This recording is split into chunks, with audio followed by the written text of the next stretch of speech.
ఏంటి ప్రణతి ఇంకా రెడీ అవ్వలేదు, నువ్వు రావా?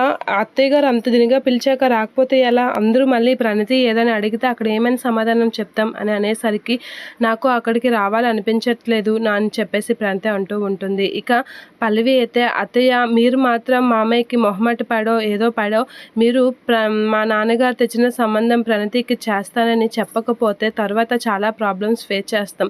మా నాన్న అందరి ముందు తలదించుకోవాల్సి వస్తుంది. ఈ విషయంలో మాత్రం నాకు ఫుల్ క్లారిటీ కావాలి. మా నాన్న అందరి ముందు తలదించుకోవడం నాకు అస్సలు ఇష్టం లేదు అని చెప్పేసి పల్లవి అయితే అంటూ ఉంటుంది పార్వతితో. ఇక నాకు భరత్కి పెళ్లి చేస్తానని అందరి దగ్గర చెప్తావు కదా వదిన, అందరి దగ్గర చెప్పేసి మా ఇద్దరి పెళ్ళిని గ్యారంటీగా చేస్తావు కదా, నాకు నిజంగా ఆ విషయంలో నాకు క్లారిటీ కావాలి వదిన అని చెప్పేసి ప్రణతి అయితే అంటూ ఉంటుంది. నేను ఎప్పుడైనా మాట తప్పానా ప్రణతి? ఖచ్చితంగా నీకు భరత్కి నీకు పెళ్లి చేస్తానని అందరి ముందు చెప్పే తీరుతాను అని అవని అంటూ ఉంటుంది.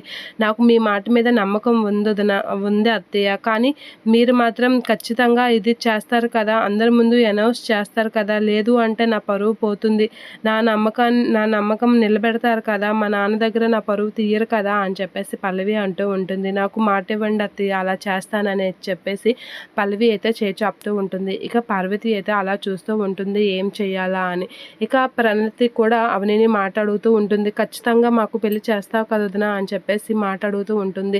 ఖచ్చితంగా చేస్తాను ప్రణతి, నువ్వు ఎందుకు అలా కంగారు పడుతున్నావు అని చెప్పేసి అవని అయితే ప్రణతి అడిగిన దానికి సమాధానంగా మాట ఇస్తూ ఉంటుంది. ఇక ప్రణతికి అవని మాట ఇచ్చేసరికి ఇక పార్వతి కూడా పల్లవికి, నేను ఖచ్చితంగా నీ మాట నిలబెడతాను, నీకు ఇటువంటి ఇది తేనివ్వను అని చెప్పేసి నేను మాటిస్తున్నాను కదా అని చెప్పేసి పల్లవికి పార్వతి కూడా మాటిస్తూ ఉంటుంది. ఇక ప్రణతికి అవని మాటిస్తూ ఉంటుంది.